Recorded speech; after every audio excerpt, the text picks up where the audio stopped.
It's been a roller coaster ride from the 2023 campaigns into the 2023 general elections, talking about the governorship election particularly, and of course the Supreme Court issues and all of that. But narrowing it down to Rivers State particularly, there's been more of a roller coaster. And unfortunately, till this very moment, the last year of 2023, there seems not to be a way around it. Because from the cases that are still in court from both parties, with 27 lawmakers and the governor, and the non-conformity with the said Peace Pact, and top that with the finger has been pointed at the president and the governor and everyone involved in the Peace Pact. Now we have the River State elders and leaders of thought coming out to wrap it up to say, listen, this is not what we plan to do. This is not how it panned out. This is not what we're asking for. Particularly the Rule 5 for the Directive 5 and 7, that they are obnoxious. Is there going to be a way around all of this issue to see that actual peace returns to River State, in your opinion? In my growing up, I was made to understand that gray hair is a sign of wisdom. So whenever I see a gray hair, I always believe that this person has wisdom. But to my disappointment, I'm now seeing the opposite of that saying that we're fed with while growing up. Who are Rivers people and who is not a Rivers person? I want us to put this in perspective and in the right position. The issue at hand involves Rivers people, Rivers sons and daughters. The incumbent governor is a Rivers native. The former governor is a Rivers native. So are the groups that are supporting this or the other group. They are all Rivers people. So when an elder or a group of person, we see that as a Rivers people, it's not, Rivers people don't support this, it's not okay with Rivers people. Then the question I'm asking, who is not a Rivers man or Rivers woman in this contest? Elders should be known for peace. Elders should deploy their wisdom in ensuring that there is harmony, there is tranquility in the state. Elders should not be agent of division.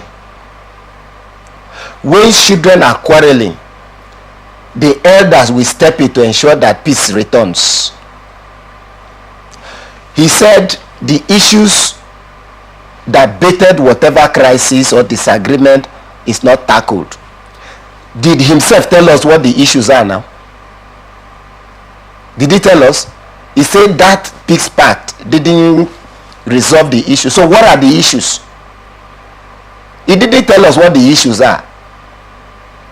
It is assumably that he knows the issue. So you are supposed to put them before Rivers people that you love so much. And say this A is the issue, B is the issue, and these are the things we want the Peace Pact to have been taken care of. But you didn't mention the issues, and the governor has not told us these are the issue. The former governor have not said these are the issue, and you are claiming this is not the issue. So which one, the people, the participants that are involved in the political crisis, has gone to somewhere and consented to a peace pact, and both parties are saying we are implementing, but you that is outside, you are saying is not the issue. So what is the issue? Just want to create crisis, create division among Rivers people, and you are saying Rivers people? Things like this shouldn't be, attached to elders. Things like this shouldn't be seen in the courts of elders. Now, what are the issues in regard to the constitution that he mentioned? Because I have been listening, I have been watching, that what actually better most of these things are being kept aside, and people are now refraining some of these issues. People are cooking what they like and trying to position the same and sell it to the public for consumption. And people are now believing some of this is although certain things never happened. What are the constitutional rules that he's talking about? We have one ground norm, which is the 1999 Constitution as amended, is still operational. And the governor stipulates how a speaker is elected from among members of a House of Assembly. And those processes were followed. Edisi here voted for Amiehule, right? On the day the speaker was elected and the deputy speaker, other leadership were elected. Then in section 92 of the 1990 official as amended, stipulate how a speaker is removed. Was that process following removing Amiehule? So who removed Amiehule as a speaker? They are not looking at these things.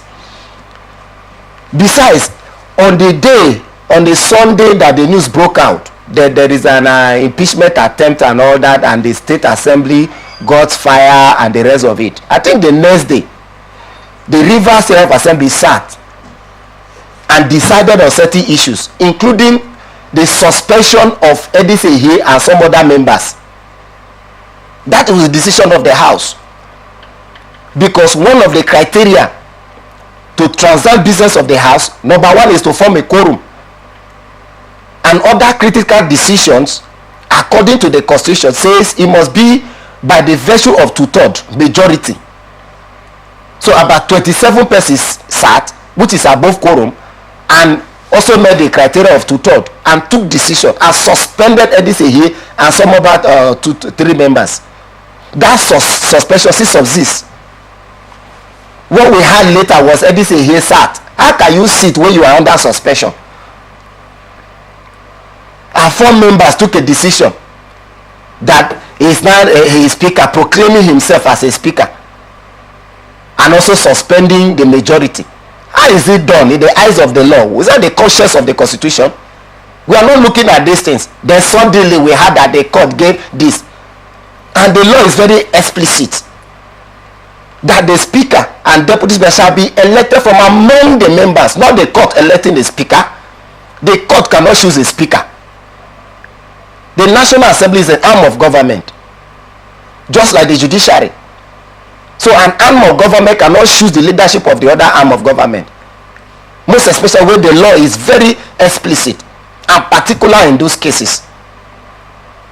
So suddenly, a one that is working with 4 members has become the speaker, while he's still under suspension by the decision of the majority. That is democracy. Majority will only have their way, minority will have their say.